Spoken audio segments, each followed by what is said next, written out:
Ce matin, j'ai mis mon habit de marin pour aller à la pêche à pied. Et durant cette pêche à pied, eh bien, il a surgi une question en mon esprit que je vous pose.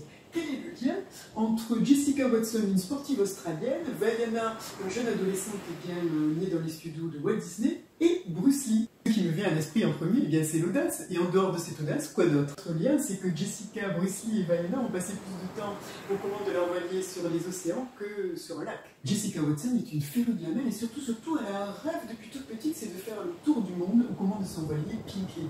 Alors, avec l'audace qui la caractérise, elle arrive à convaincre un vieux loup des mers de la préparer pour cette aventure. Et à l'âge de 16 ans, elle part pour 210 jours, sans escale, sans assistance, aux commandes de son voilier en solitaire pour faire ce tour du monde. Et puis, même si on a l'impression que Jessica est sûre d'elle, elle dit d'elle-même qu'elle doute beaucoup, et aux abords des côtes polynésiennes, elle prend son téléphone pour appeler sa vieille amie Vaiana pour lui demander des conseils, surtout qu'elle n'est pas au firmament de sa femme, Jessica, puisque 8 mois auparavant, elle a été percutée par un paquebot de 63 000 tonnes. Vaiana navigue elle aussi. Elle a un sacré toupet, une sacrée audace, parce que, eh bien, elle a toujours entendu que la mer c'était dangereux et c'était défendu.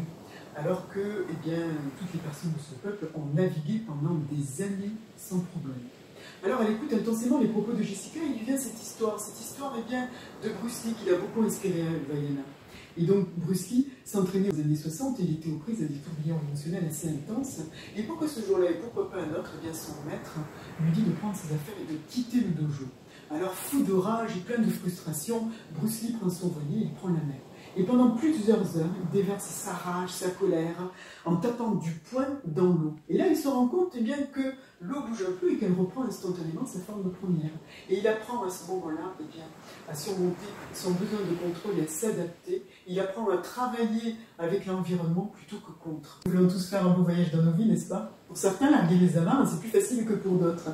Quand j'étais enfant, j'avais un rêve, c'était de transmettre l'humour, la joie, la spontanéité, parce que j'étais entourée d'adultes, trop sérieux, trop sages, et qui souffraient de maladies. Parce que oui, on peut larguer les amarres, et si on n'a pas un souffle de vie, une inspiration, eh bien, on stagne.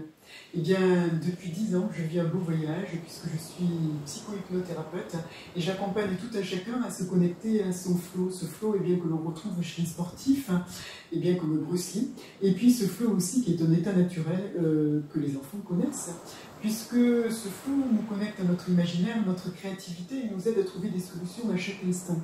Alors, la question qui m'est souvent posée, comment m'épanouir plutôt que survivre, moi j'ai envie de tourner la question un peu différemment.